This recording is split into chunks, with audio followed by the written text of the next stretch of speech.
What's up, guys? I'm gonna do a quick live stream tonight. I'm gonna be traveling out of town tomorrow. Maybe do a vlog while I'm out of town. We'll let some folks get in. We'll get set up here, and then we're gonna go through some stuff real quick. We're gonna keep it to about an hour at the max on this stream. We'll let you guys get tucked in. Sunday night, Game of Thrones night. I know I'm kind of cutting into some people's Game of Thrones. Hopefully you're getting it DVR'd. All you folks that watch that.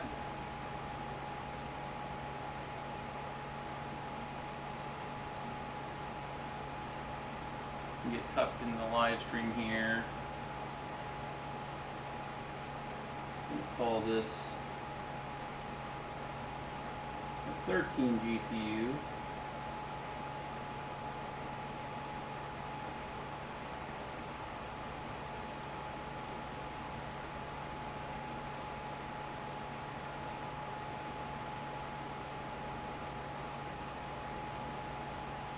There we go.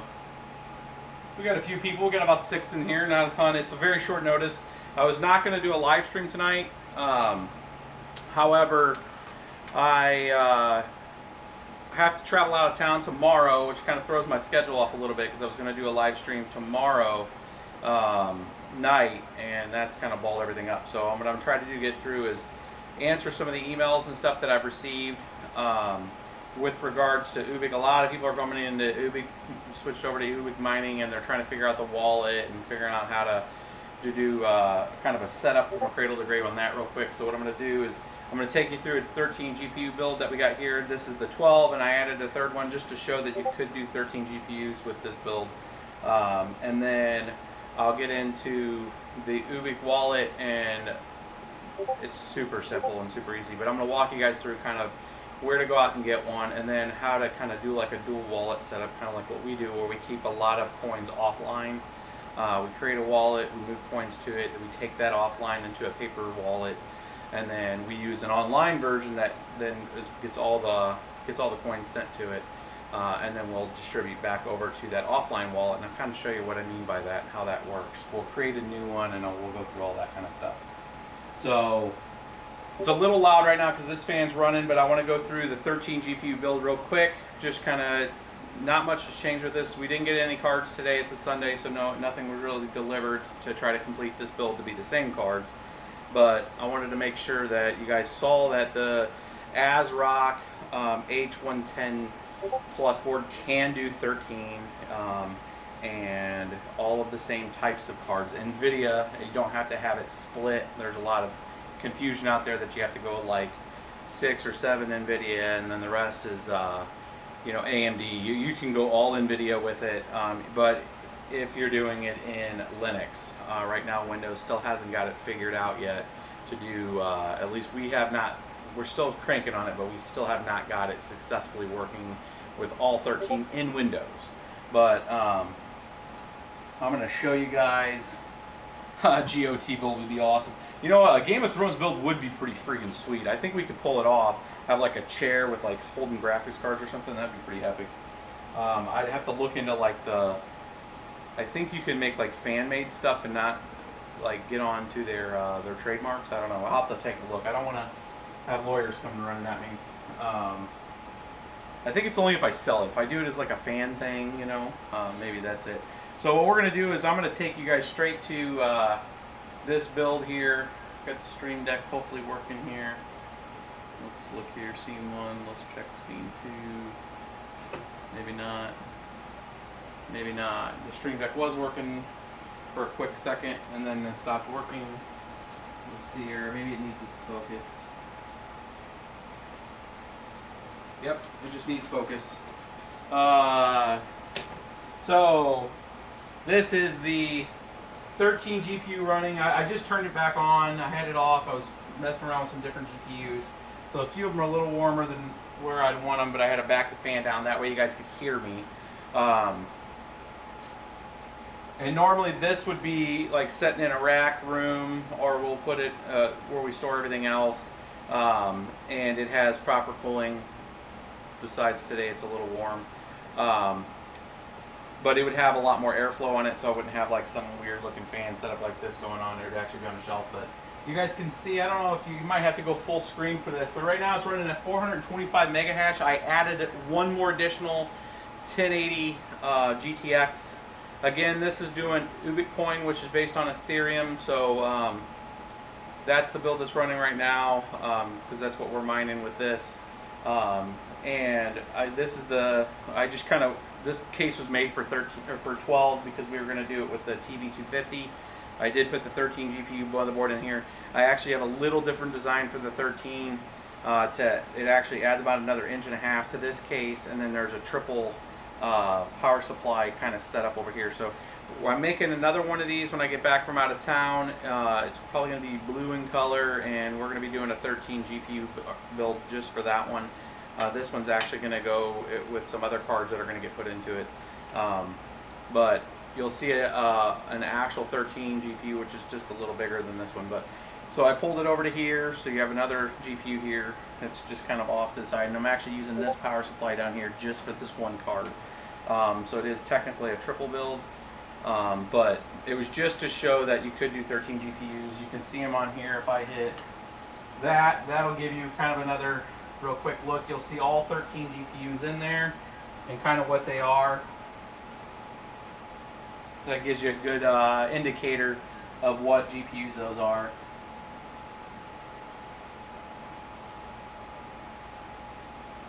I'm learning the thing. So that shows you that's possible, and I'm going to do a more proper deep dive on this. This probably is going to be an episode, because I want to give you all the meticulous parts about the size of the case and all that kind of stuff. You know, some people have, I've had so many emails the last few days just that people have seen this build and they wanted to talk about it because they were wanting to build something kind of the same thing. This is the 17. It's 17 inches tall. It's 17 inches wide.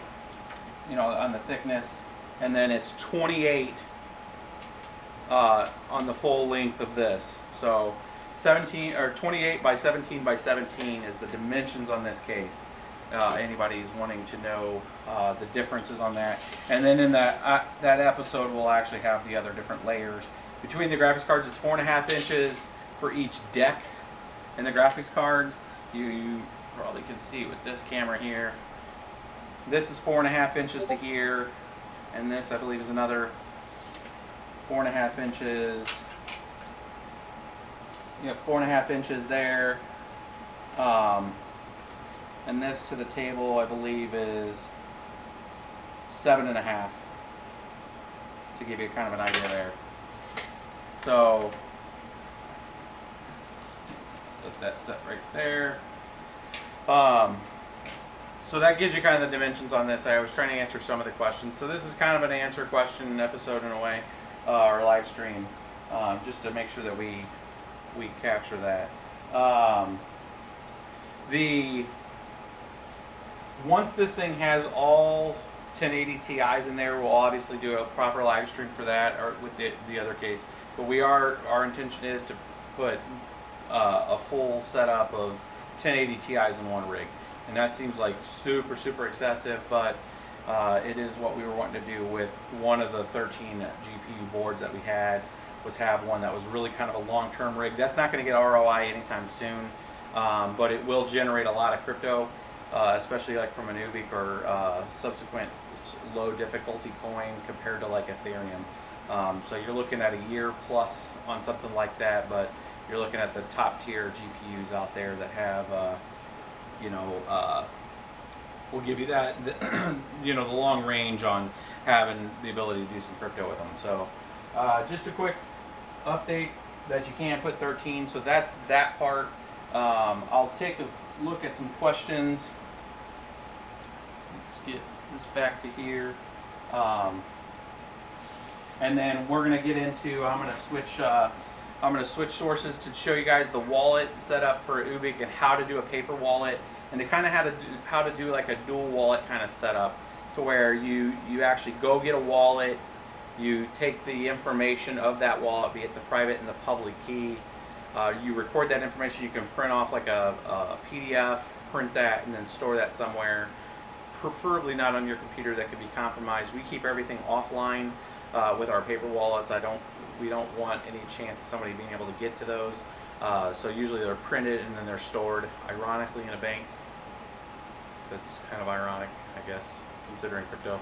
But somewhere that is not physically here, that if something catastrophic happened, at least in where we stay, and then I wanted somebody to be able to watch over those paper wallets. So you create a paper wallet, and then that's kind of your cold storage. And so I'll walk you through this example with Ubiq Coin and how that kind of works, how you can do this. And you can technically do it with any other crypto with their wallets. You create one, you gather that information, you take it offline, meaning you just get rid of the instance of it on the computer. You create another wallet, and then that's kind of your hot wallet. That's the one your crypto is going to, your mining's going to, and then when you get to a certain amount that you don't feel comfortable holding in that local wallet, you send it to your paper wallet, which essentially is just sending it to an address that's not online. So we're going to go through that right now. This is probably going to hide me because you kind of slide this guy here that way and kind of see through that.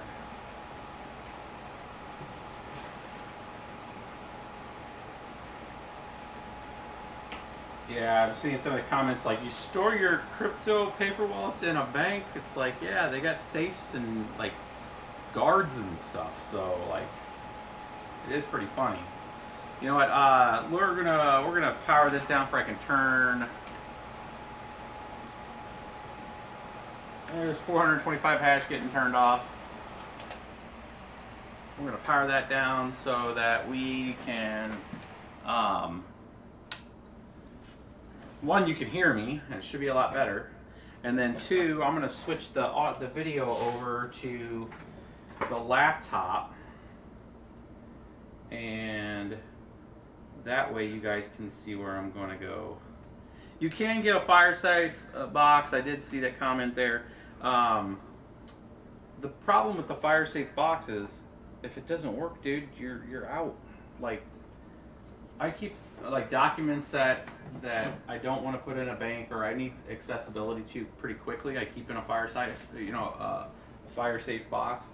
But, in the Midwest of the United States, fire safe boxes don't really hold up well against like tornadoes and stuff. And like last night, we had a really powerful storm come through the metropolitan St. Louis area. And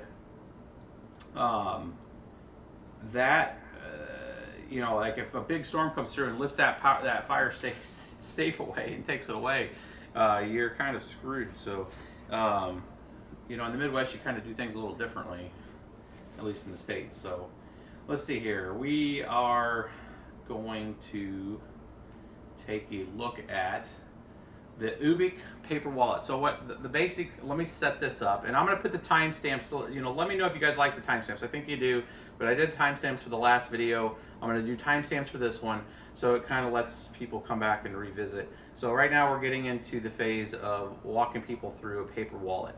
Now we're going to be using this example with Ubiq Coin because that's kind of what we're mining right now, so it's kind of relevant right now, but you can do essentially this same kind of operation with really any crypto with their wallets, of creating a paper one and then having a hot wallet. So what from this point on, I'm going to consider the paper wallet is what I would call cold storage, and the hot wallet is the wallet that you have online.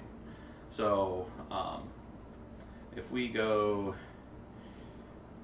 let me make sure you guys should be able to see this. Go back to this. We're going to Ubiq Coin. Now I always go the long way to things. That way you guys can see it versus just going straight to the URL. So we just looked up Ubiq on Google, went to the top thing. That's the Ubiq area. And this wallet, we're going to get the browser wallet. You can get the desktop wallet, which is Fusion. I just, for the hot wallet and the cold wallet, it's just really easy with the browser one because where all the main Ubiq is going to be stored, it's going to be offline anyway. So just for quick and simplicity, we're going to do the Pyrus browser wallet.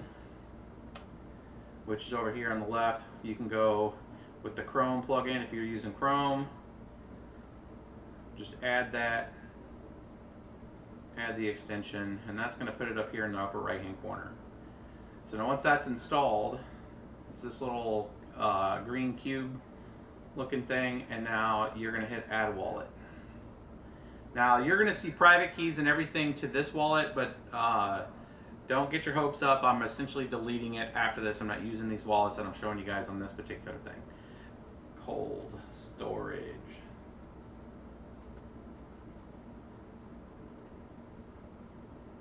Let's do Pyrus 2017. Pyrus 2017.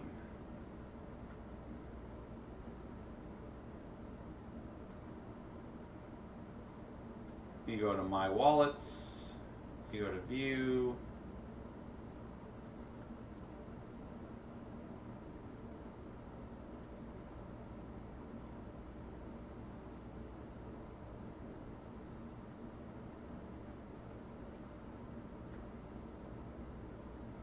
and there we are in there. So that gets you into your cold storage wallet. And that will show you all of your address, account info, and what this is. So you're not, this is not one that you're going to use. You're going to use this only to restore if you need to bring your coins back. So you're going to go into your print paper wallet. Now this is the part that you never want to show people, because this is going to show you your private key, and if somebody could import that into their wallet if they had that information. But this is the key piece of information for your cold storage wallet that you'd either print that. I would not put it as a PDF. I would print it if you have a printer. Get it really quickly, and then that's the stuff that you want to store, and keep offline. This address is the address at the top is where you're going to send your coins to. So if you have currency going to a hot wallet, which we're about to show, and let's say you earn 100 Ubiq coins, you're going to copy that address where you're going to send to, and you're going to send it to this, because this is offline. Because once you're done with this, what we're going to do is, now that we have this information, if we were to print this, we would have that and we could restore it. So what we're going to do now is we're just going to remove that and say, you know what, we're done with that one. We got everything that we need with it, and we have the private key, we have a copy of it, and we can restore it. So once we nuke that, we're going to come back up here. We're going to go into add wallet. We're going to do another one. We're going to do another wallet and just call this hot wallet.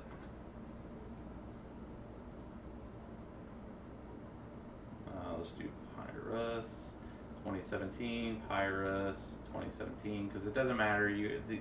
None of these passwords or these wallets are stuff that I use. So that gave us a new address. Now this is the one that you would actually use for your Ubiq mining. So now you have one that you can copy that address and put that into your wallet address, do your mining, have it go here, you get your payouts here, and then you could go in here after and you could do quick sends to that old address. You know, if you wanted to go in here and you wanted to send stuff out to your other addresses, there's nothing in here. That's why it's so there's no Ubiq here, but you would just come in here, put your cold storage address here, and then how much you want to send. And all that's doing is it's just sending it to that address that's offline.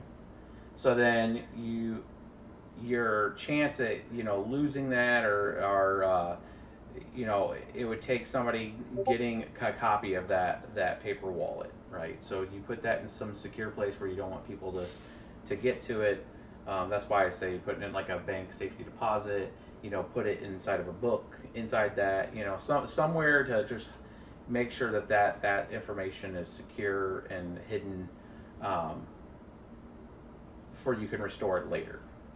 That's just one way. That's a paper wallet. You could also do that with storing that wallet information somewhere else. You know, you have an NFC device, like some of the newer coins out there that you can store information on. Just somewhere where it's not accessible to the internet. You know, that's where you want to keep your cold storage at, somewhere safe, and then you don't have to keep all your coins online. Now, if you want to retrieve it, then you gotta be able to reinstantiate that wallet. You import the private key, you bring it in, you can get to your coins, send some from that address once you've reinstantiated that wallet, and then you could take it back offline, delete the instance that you're accessing it with, and you're still good to go. You can always re-import that private key. But that was just a real quick rundown of how to, you know, go out there and create a wallet. You could do this with MetaMask, which is the Ethereum wallet that's in the browser. You can do it the same way. There's tons of Bitcoin things. Bottom line is, you know, a lot of people ask me about having to do a full node address. You don't need to download the full client with the whole blockchain and all that. I mean, you can, you know, if you want to run a full node client, you can, and you can spend the disk space for that. But this kind of stuff, you could use one of the quick reference wallets and then just do that. Let me go back here. So hopefully that's informative for you guys on how to go out there and create those. You know, the MetaMask for Ethereum is pretty good. I believe there's a few Bitcoin ones that are like that too. I use the full Bitcoin core for when we're doing any hot wallet stuff with Bitcoin, just to have a full node. But you can do the same thing with Bitcoin too. So this is probably one for just a separate episode that's more kind of straight and to the point. It doesn't jump around and have me have to do it a few times. It's part of the fun with doing the stuff live, especially when you're just making up passwords and you forget it because it was a pretty complex password.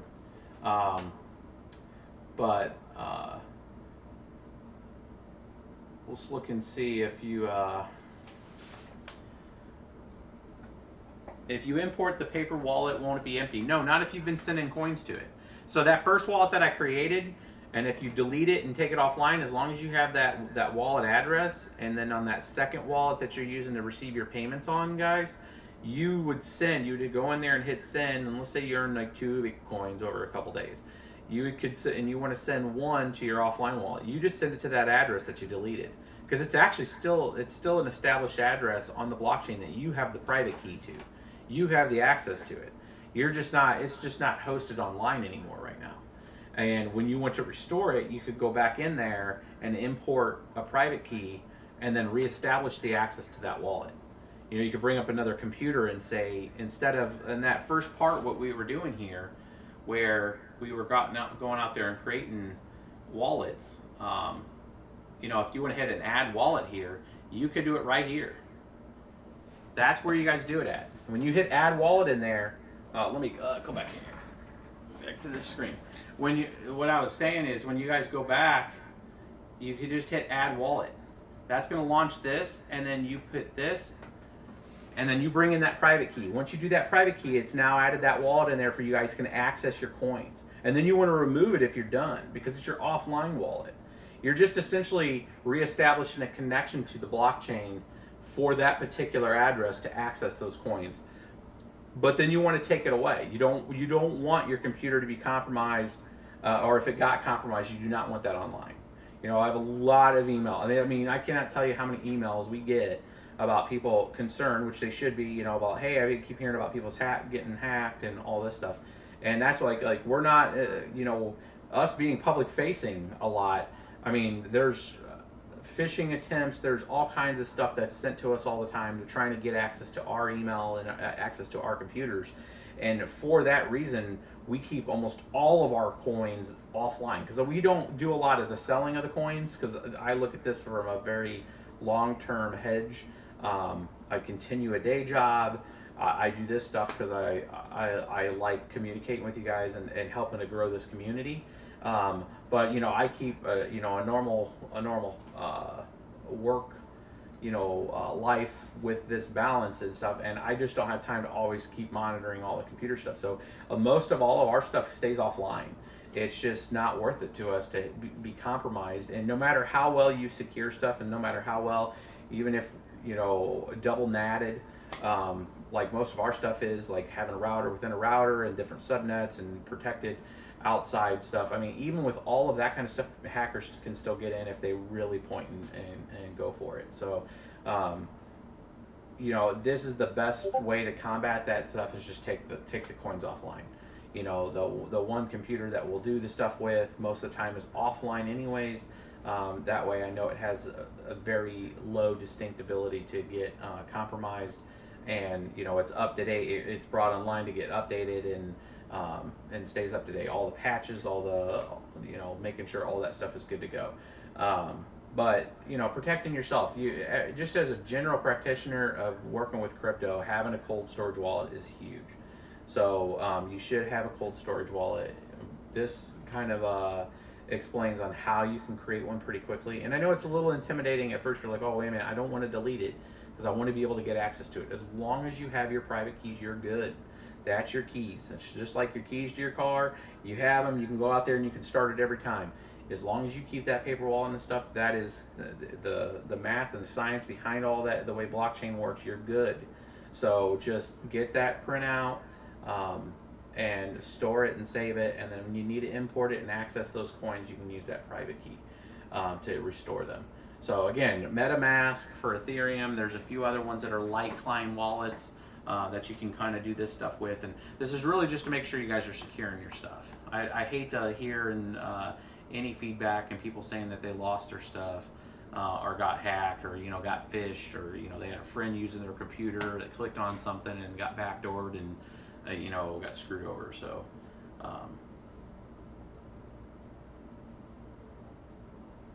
how watch Game of Thrones or this. Yeah, I'm gonna wrap it up here pretty quick here, guys, because I know Game of Thrones is coming up. I think for some people it's in 20 minutes. I think it's already started for some other folks. Yeah.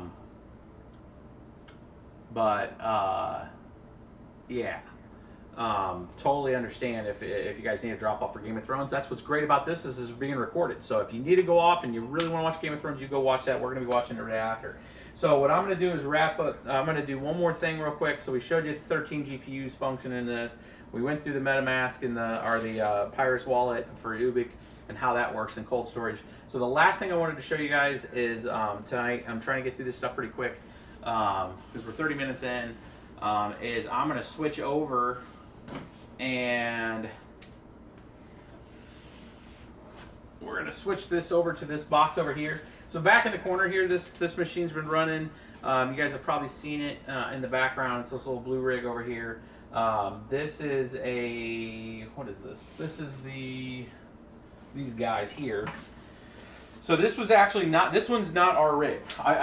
We built the rig, but this is not our stuff. This was a viewer's equipment that had been struggling with this board, and they had sent us everything here. So this is the cards that they were using, the RX 580. These are the 8 gig OC. They're the dual. These are like the very entry level tier RX 580. And we got this one here. I don't know if I'm going to bring this one over here. So maybe we'll do a little closer shot of it in another video. But I'm going to bring the video over there. And what this board was, the reason why they sent this over to us is they had several other, I don't know, 10 or 12 other rigs with the same setup, but we're having problems with this board, the Z170-A Pro board from MSI. It's a very basic MSI motherboard, and it does have 6 slots, but they were having troubles getting more than 3 to C. So they sent it over to have us take a look at it. We're looking to use Linux with it, not necessarily Windows. So had just a memory stick with it, and let me pull this over here. And what we found was we had to do one little change to this board to make it work. Most of the time that you guys see when you're doing the 6 GPUs when you're going into the PCI link speed, you usually have to have it set to something like Gen 2 or Gen 1. With this board, you actually leave it on auto, which should choose Gen 1 or Gen 2. But when you have a choice on Gen 1 or Gen 2 on this board, for some reason it just doesn't allow those GPUs to really set. Leaving it on auto, one, made it work for us, and two, we also had to make sure that we forced the video to the onboard. So you have to force the video to the onboard. And the last main key thing is for whatever reason, this particular Z170 board did not like the Simple Mining Z170 build. So in Simple Mining, when you're on Simple Mining and OS's main web page, there is an option down at the bottom under the RX series of graphics cards, if those are the graphics cards you're going to run on a motherboard. Underneath that, it has a section for Z170. And that's, I believe, the version that they had on that disk. And it wasn't working with that. For whatever reason, it just wouldn't work. So I used the standard RX build with those BIOS settings that we'll walk you through real quick and show you of all 6 being seen and no problems now. So this we're going to fire up. Now these cards do not cool very well, so I have a fan. I put the fan on low on them. These cards really need some extra loving. We're going to switch to this. So you will get that kind of weird screen where it kind of comes up all splattered. I'm going to show you guys this thing booting up and all this first, and then we'll get back into the BIOS settings, and I'm going to show you kind of what you need to set this board to. But just to show you that it does see all 6. So if you do have this board and it hasn't worked out for you, this will we'll let this show you how you get this to work. Again, this is for the Z170-A Pro MSI.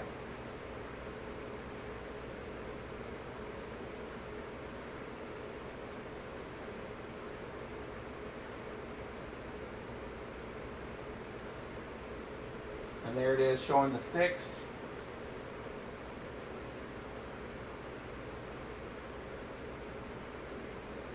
And I don't have anybody watching the chat right now, guys, so if you guys are asking me questions or if there's super chats, I'm going to get to them. We'll have like maybe 20 minutes of this this episode for you guys to ask me questions. So if you've been asking questions, remember the question you're asking, you can re-ask it. So here we are with this, oops, not that one, this one. There we are. So 170. This box is doing about 28.3 per card, which is not bad for the duals. That is with a BIOS. I'll get that BIOS uploaded to you guys. I've been testing it for a week to make sure it's been stable. It's stable enough to where now we'll share this BIOS with you. If you have the RX 580 dual 8 gigs, you'll see that's a good BIOS. So what I'm going to do, just in essence of time, I'm going to shut it back down. We're going to get into the BIOS, and I'm going to show you that.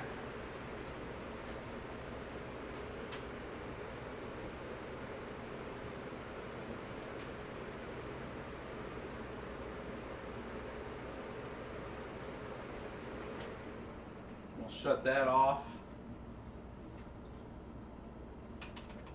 And we'll get into the BIOS, and I'm going to show you kind of what I was talking about here on what has to be set up.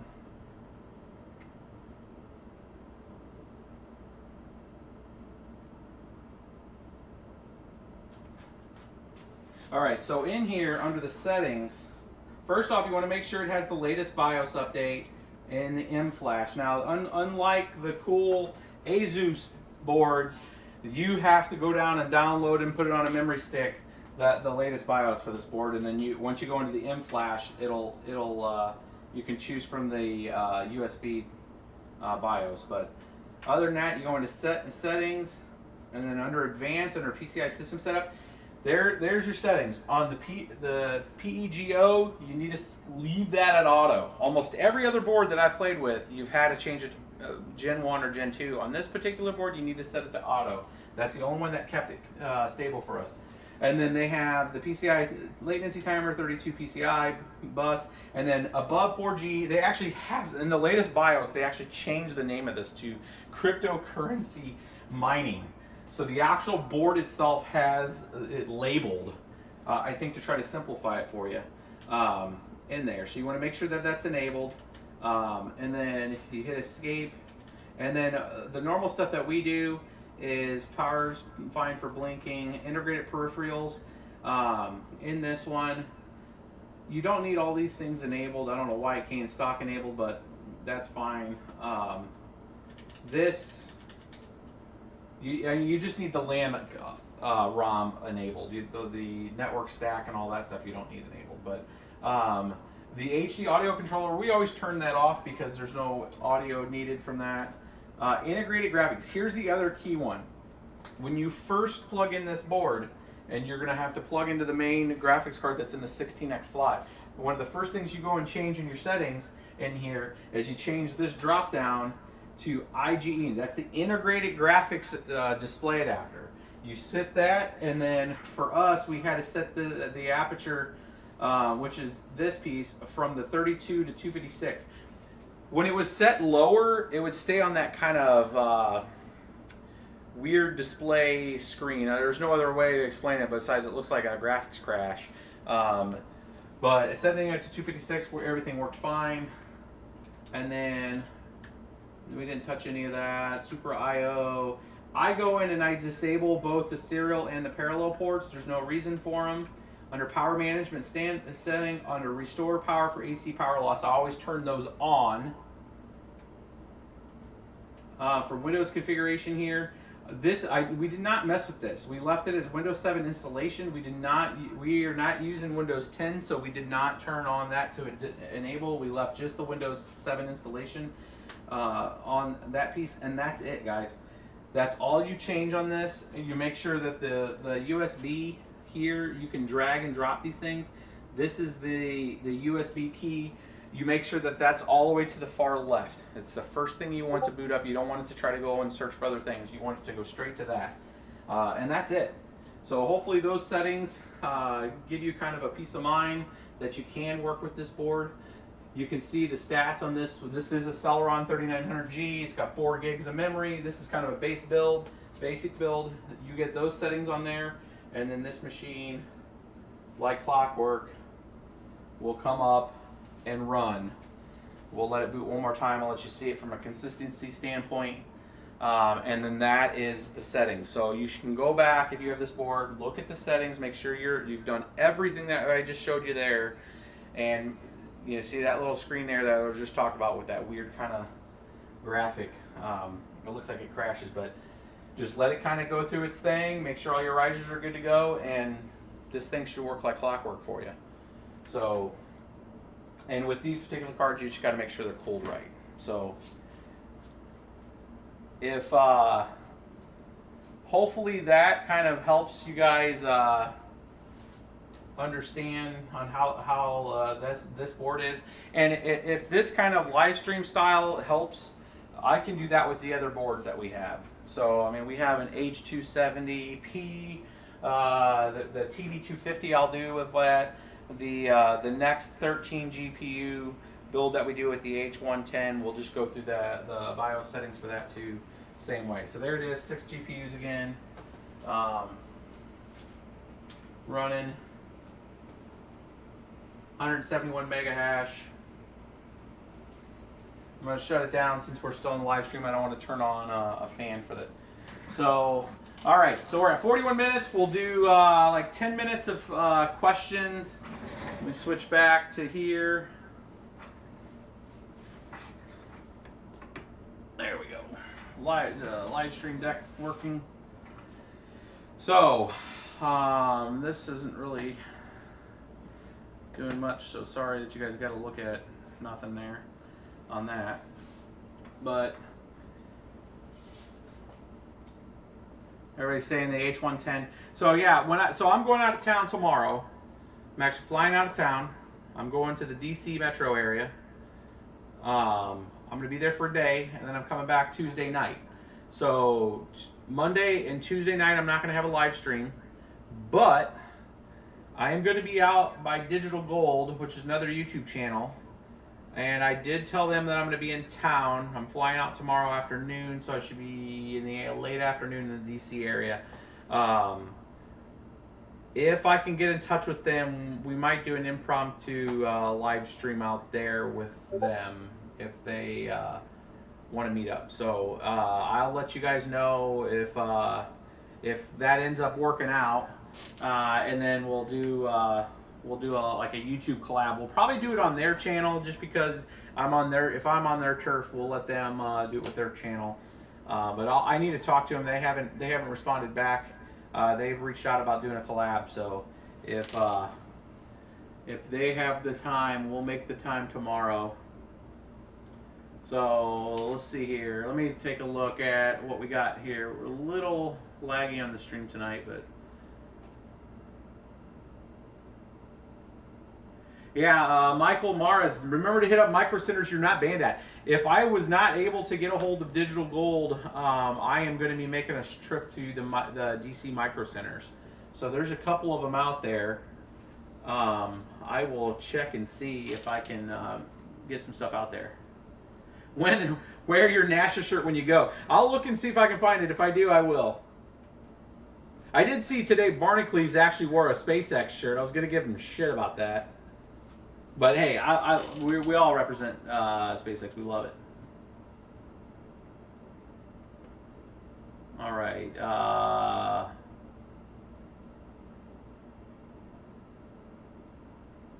Let's see here. Looking at chat now. BBT tripping. I have 5 rigs running Ubiq. I have GPUs 1070s for 2 more. Should I buy 2 more rigs or sell the GPUs at this point in the game? It really depends what you're really looking for. If you're looking at quick ROI, I mean, you're not right now. The way pricing is with GPUs, you're not going to get an amazingly quick ROI. But I mean, it just depends what your use case is. I mean, we're using every GPU we can get our hands on right now, and we're mining Ubiq. We're now getting into a little bit of Expanse. What other stuff I got a couple rigs doing Feathercoin now again. We're kind of hedging across a lot of different coins right now. I got a machine doing Digibyte, just to see if any of them take a lift. You know, when crypto really, you know, when Bitcoin goes up, the sea rises all boats, right? So if Bitcoin hits a quick point of hitting 3,000, 3,500, everything's going to lift with it. So. BBT coming to a Micro Center near you. Yeah, if people are questioning what's up with the ban for Micro Center, just watch our last video towards the end. I have timestamps. I'm not banned from going in the store. They just won't let me buy anything in the St. Louis store. Like no graphics cards. Let me codify that and make sure I'm speaking correctly. I cannot buy any graphics cards there because I've bought enough of each type that I literally cannot purchase anything. They look at my sales, they look at the sales history, and then they say, yeah, no, we can't sell any graphics cards to you. Vint Rothhood, yes, the multi-miner has a Linux build. Go out there right now. The one that we have linked in the thing, in there is the shell script version of it with all the stuff in there. Just there's also a GitHub address right now for the multi-miner. You can look it up on GitHub.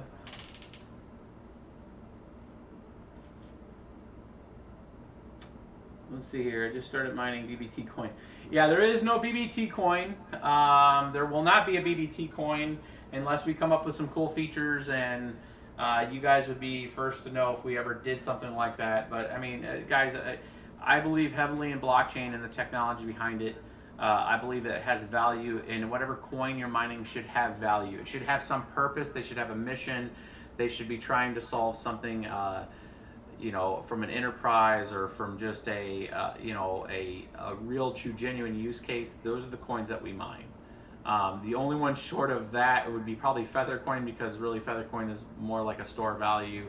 But I really like the community of Feathercoin and the folks that were part of Feathercoin and created it. So we used to support them a lot back in the day. But other than that, you know, Ubiq has a solid foundation that we've read, and that they continue to have some good support out there from development.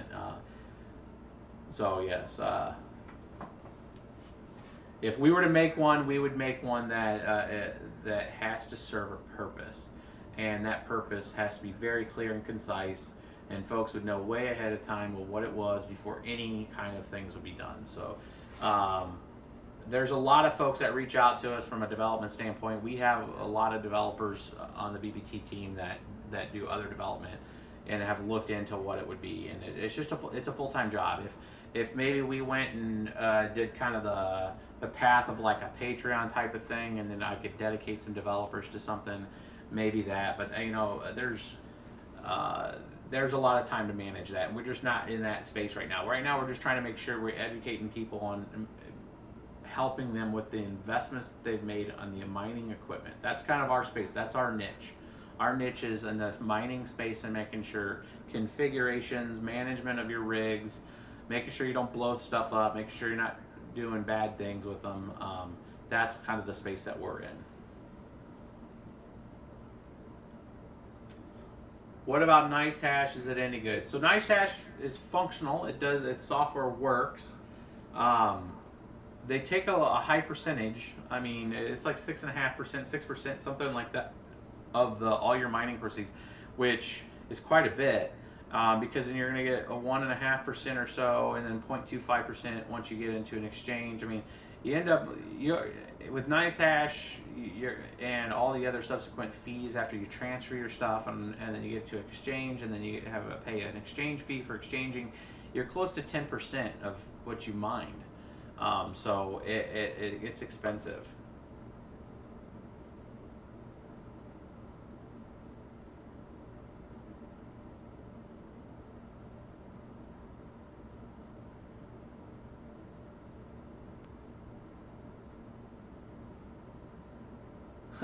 Cyber Skulls, make a beat. So we did find a t-shirt. We used to have a t-shirt provider. It was Hollowware, and they kind of got out of the t-shirt business, let's just say. So we've talked to a couple different vendors. We have all the original designs of like the old, like if you watch our old videos at the end, our old videos from like 2014, at the end we had a lot of cool kind of designs and stuff. We had like a design person work on a lot of that stuff. We got all those designs. We have all the AI files for that, the Adobe Illustrator files with all those t-shirt designs. We were talking to a vendor. If we were to do shirts, like no kidding, do shirts with the launch of the site, they're going to be high quality shirts, right? I don't want stuff that's nothing against Alibaba or something like that, but I want like nice quality, high thread count shirts, you know, something that's going to last and that you take care of. So if we do that, we'll put them up there, and I want them reasonably priced. You know, if it's going to be a $20 shirt, it's going to be your best $20 shirt you have. We like doing quality stuff, guys. That's what we like doing. Quality builds. We use quality cards. We use quality equipment. This I always looked at not just the branding of that kind of stuff, but I like the reliability. I like I like quality things. So. Visitor Trippin, have you been approached by Nvidia? I'm surprised they haven't had you an ambassador for Mining Boss.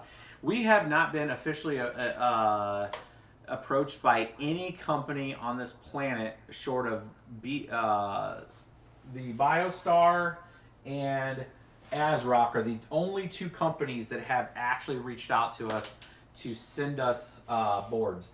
Neither of so BioStar offered us to get the TB250 Pro BTC board, but we paid for it. Like, I literally paid like $50 to get it shipped here from Hong Kong through DHL, and I spent like $150 or something for the board, which right now on Newegg you can buy it cheaper. So like we spent actual money for that.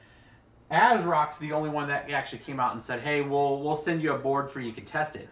We still haven't got that board. This one actually came from Newegg. I bought it. So again, I mean, it's the review cycle and the people that are involved in that on a marketing side from the company side and the actual for retail side are still way behind in lag. Like, it's a nice gesture from ASROCK. I got to give it to them because they're actually not charging us for the board. But like several people already did reviews on that board, and like I was like, I could get it from Newegg and get it here in 2 days. I'll just buy it. So we bought it, and that one's an actual purchased board. So no Nvidia. I mean, I've reached out to AMD since 2013 when we first started getting in. When we built this channel, we've been like a lot of the people that are in this channel probably don't understand. This channel is from 2013 in mining on top of it. So I think we're the oldest cryptocurrency mining channel on YouTube. And I try to reach out to AMD very early, and I did it more from a corporate kind of like, hey, I don't know if you know that this thing exists, that there's these people that go off and use your product in this way, but you know, there could be potential for you to make mining cards. I was trying to get them to, I seen the storm that was happening in December of 2013 when Dogecoin and all the, you know, you had the big ramp up with Mt. Gox, you had all that stuff happening, and graphics cards were depleted then. And you know, we didn't get much of a response, and then a few of the leadership started following us on Twitter, but we never got anything. We know, and the few times that we talked to some of the review people, it was just like, hey, what's your subscriber count? What's you know, what's your social media? You know, what's your purpose? You know, are you dedicated? Are you part time? What is it? And I could see pretty quickly it was an investment for them if they were going to try to send us like a graphics card or two or something, that they wanted to see that we were committed and all that. And you know, we are super committed on it. Obviously, I think everybody that watches this channel, I don't think there's any other YouTube channels that spend near as much. I mean, we would probably rival like Linus, honestly, in actual cost of buying hardware, and they have an entire company, the Linus Media Group. So there's not many that probably spend like we do, but our spend's a little different because it's a return. Like, it's not just to show you guys cool stuff, it also goes and does work. Yeah, you'd be surprised that, and I'm actually surprised, coming from a previous marketing kind of background in general, that none of the leadership in the big companies with like even like the brand companies like Asus or Zotac or any of them have reached out to us. None of them. It's been, I think cryptocurrency is kind of the antichrist of graphics cards. So it's not something that a lot of them, like, they'll make these boards, like the board companies will, and then the Asus will make like mining cards, but nobody's reached out to the mining community that I know of. And I think even like CryptoMine, I don't know if he's in the channel tonight, but I think even CryptoMine, he had to go actually buy those mining cards. I don't think they gave them to him to even test. You know, he had to actually go purchase them. So, you know, when I talked to them early, I said, you know, if you're gonna give out the review cycle, you need to do it in review cycles of 6. And that just kind of turns everybody down, right? So, you know, when those few conversations I had with AMD was to try to get some cards. And I said, hey, I'll give them right back to you. I just want to see what they do, what they test, and it allows people to be more targeted on their purchasing for the intention.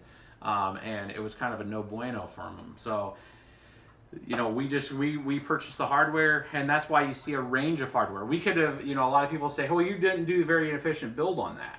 You spent time on, that was stupid to buy, you know, if we bought these ones, like, that was stupid to buy these when the other ones do better. People are missing the point. The point is that we want to see what that does and then show you guys.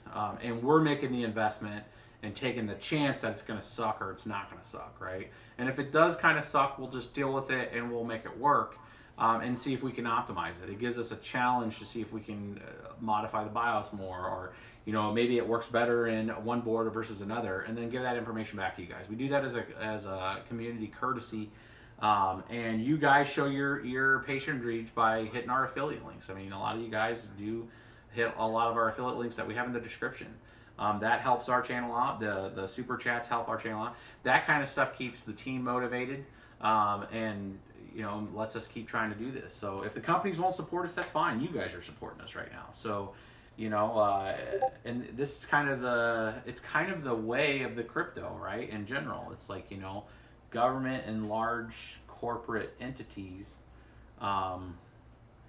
don't put value in it. However, the community puts value in it, and the community is the one that contributes in it, and that's part of that whole crowd sell mentality.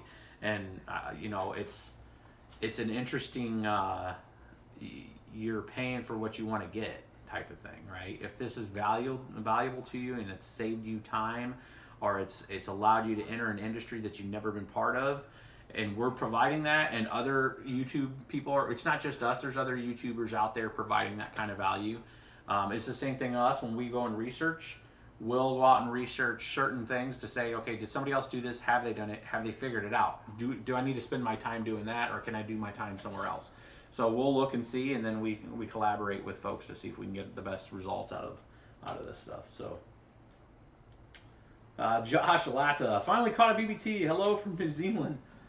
What's going on? It's pretty late there, I'm thinking, right? Oh no, actually it's the next day, and it should be like 4 or something in the afternoon. What time is it in New Zealand?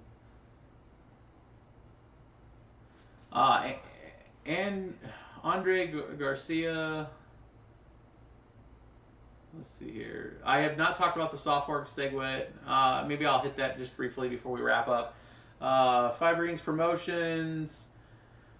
Does anyone mind with the XFX AMD cards on the Asus Prime Z270-A motherboard? Yeah, there's tons, buddy. There's you can absolutely mine, no problem with that.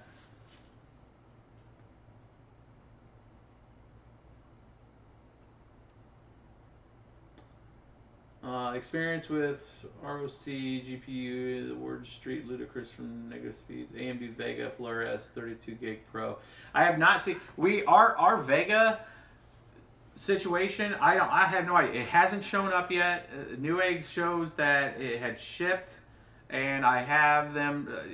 We had it actually through FedEx, and it still hasn't shown up.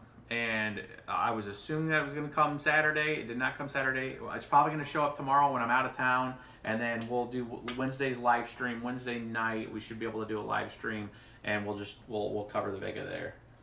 And ours is not the 32 gig crazy one. Ours is like the Frontier Edition, non-water cooled, I believe.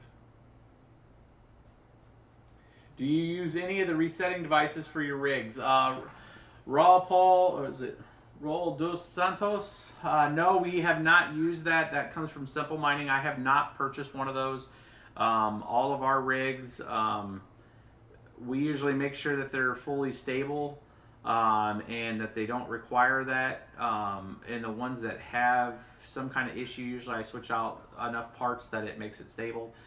So if we have something that's really rebooting or having some issues, we usually narrow it down to the card that's having the issue or the riser. Or if we have a particular motherboard, we try to get it to where it's 100% stable and I don't need a resetter.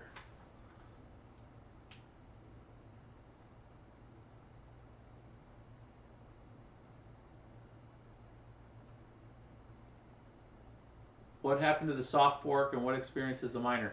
So if you're talking about the soft fork for Bitcoin, and there's a lot of people covering this, but bottom line, the soft fork, so the BIP, and I covered this in the last live stream, I believe, was a lot of the mining network signaled for it, so it went live yesterday, and it is still good, and they're up to like over 92 or 93% signaling, so the soft fork is looking like it's successful. It's going to continue to, the SegWit's going to lock here real soon. It's about 3 or 4 days, or at least it was through yesterday that miners had to all signal for it, or their blocks would start being denied.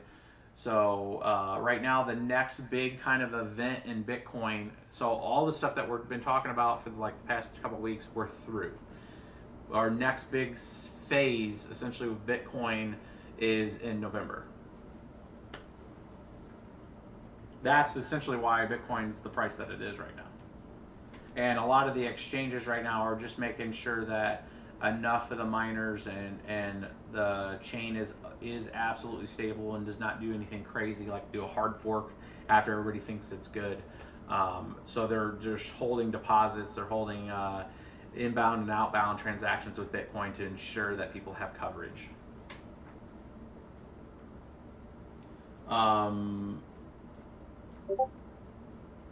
We were going to release, by the way, 5.4, the multi-miner, but we were having some issues. It kept just crashing the miner when it was doing some of the AMD stuff with a few of the current coins. I think we're almost through that. I'm going to reach back out to the team tonight.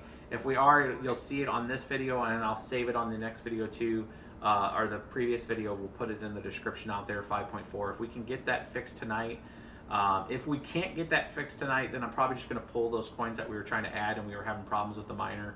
And then we'll just do a 5.4 with a handful of new currencies and mining pools out there. I think we have like just where you could go direct to cred. You could do a Ubiq coin with the 4 major other currencies from you do Ubiq and Sia, Ubiq and Library, Ubiq and Decred. And I believe we did. People keep asking me about Music Coin. I think we added that. So we will put that out as soon as it's ready. I'm hoping that we can get it out there tonight, guys. I'm going to answer questions for about another 5 minutes, and then we'll wrap it up. Christian asking, is it possible to have 2 identical 9 GPUs, both mining, simple mining?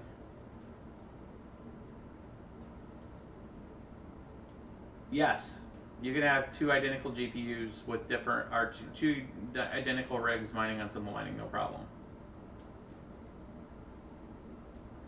Is there any way for simple mining to point to a local Stratum server,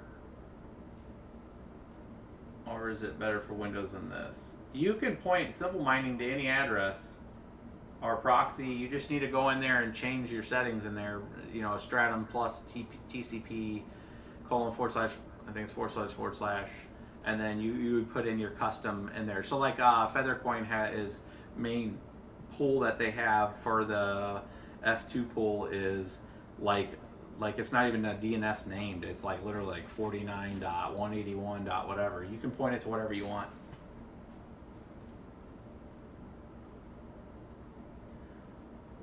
Raldo Santos, can you tell if a GPU is not stable? If a rig is bouncing and it says like GPU 5 has halted, that kind of stuff. So, or if you get very erratic performance out of one GPU, you probably have one that's not stable at the settings you have set on it. Robert Orth, what happens in November with BTC? So they're in the second phase of the hard fork. So this was a soft fork, was the first part of Bitcoin, of what it was just going through. In November is an actual hard fork. So a hard fork is fine, and it doesn't necessarily mean that there's a chain split. So people associate hard forks with, oh God, it's gonna split the chain. Not necessarily. If everybody goes with the hard fork, it's just a very it's a very distinct path that has a lot of features, and it's a fundamental change that requires everybody to make that change. If people stay on the other side and continue and don't accept those changes, then it actually splits the chain. So a hard fork is just like not just a path, but just some updates. It is like, okay, this is significant, everybody needs to go with it, and then it's just changing enough to where it needs to. I'm trying to simplify this as much as possible, but it's changing enough to where you have to have pretty damn good amount of consensus to not split the chain. So November will be another. Hopefully everybody sees the successes of this soft fork that's going on right now with SegWit, and then the SegWit 2X in November. You'll see and hear more than you can imagine about it when it comes up leading up to November.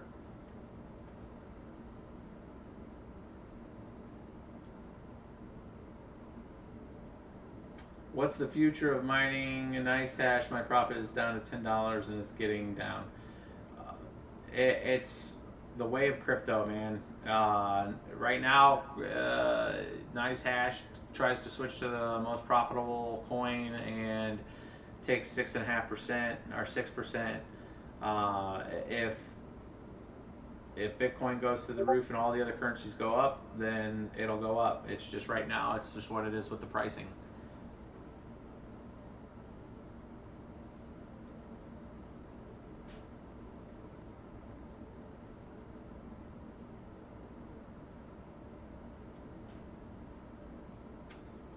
How do you know if it's GPU 0 and which one is GPU 5? There's a few different ways to kind of figure that out. if you're in Windows, you could figure it out using like MSI Afterburner, because you can get into the advanced settings of it. You can hit the drop down in the advanced settings and you can see the different GPU IDs. You can do some crafty stuff with manually setting fan speeds across all the GPUs and set 1 to 100. I've seen that to where you're just sitting there at like 27, 27, 27, 100, 27, 27, and then the one that spins up, like, oh, that's it. I mean, there's a couple different crafty ways you can kind of set it to figure it out. But if you're using Windows, you can figure it out by just using MSI Afterburner.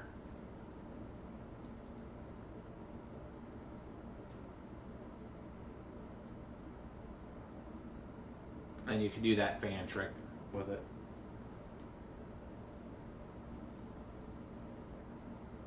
Yeah, and Claymore, yeah, you can do, you can, 1 through whatever amount of GPUs you have, you can actually turn the GPU off. You could figure it out that way too, which should stop the fans on it.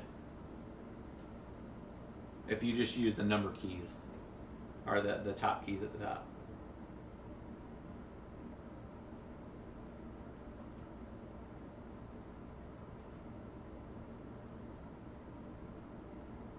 Powder Monkey 99, are you going to do a meetup? That's a great question. We should do a meetup in the St. Louis area.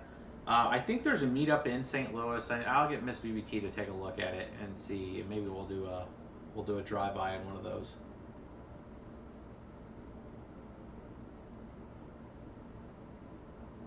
All right, guys, we'll do a couple more minutes. Is there any super chats I missed? That? All right, none.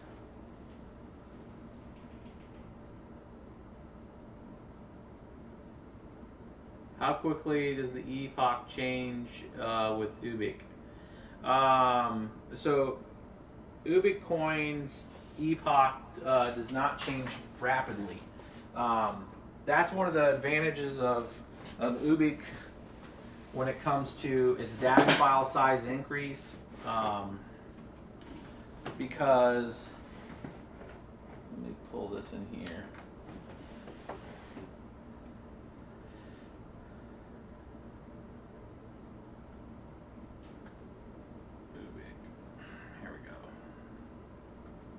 Ubiq.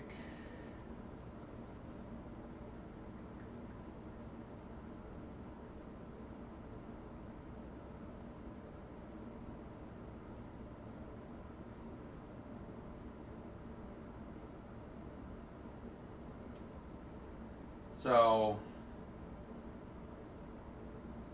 couple distinct differences on Ubiq. Here, right here, this chart here. Make sure you guys I can see your guys' chat with this. So, all right, I can see your chat there, and then I'll make this, and I'll make this big, so don't worry. So on the Bitcoin Talk,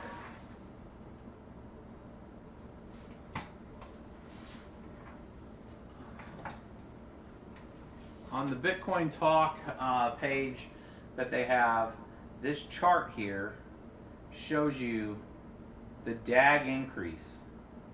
So this right here is the DAG file increase for Ethereum over the time. So make sure this thing's switched. Yep, you guys can see it. So this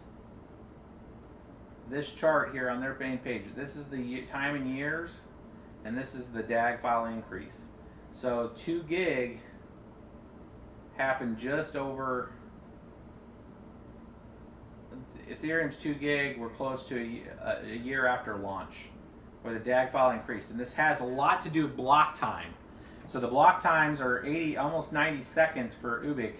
So you can see 2 gig, or there's 2 years, 2 gig is just over here. You're talking 6 years you can continue to use GPU cards, 2 gig GPU cards with Ubiq.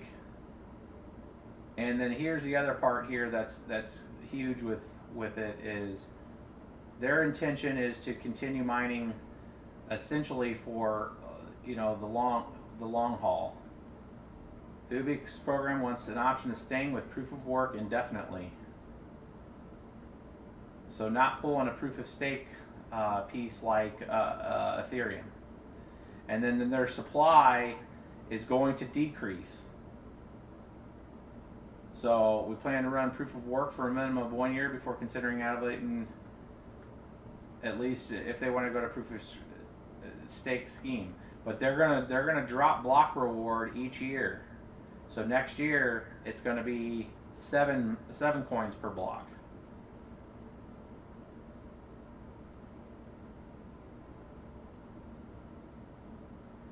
So, and then it's the way it retargets its difficulty as it uses this that actually shows the in the first 10,000 blocks as they added more technology to the way they handle difficulty block times.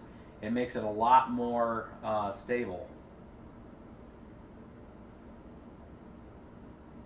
So you just have somebody that's been paying attention. That's what really kind of drives us to liken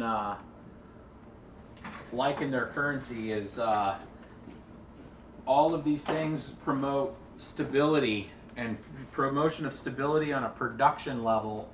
Cryptocurrency blockchain will attract enterprise clients that's been writing software for Ethereum. So, folks that believe in Ethereum for the long term, they can take a real honest look at Ubiq and adapt their applications very easily to it.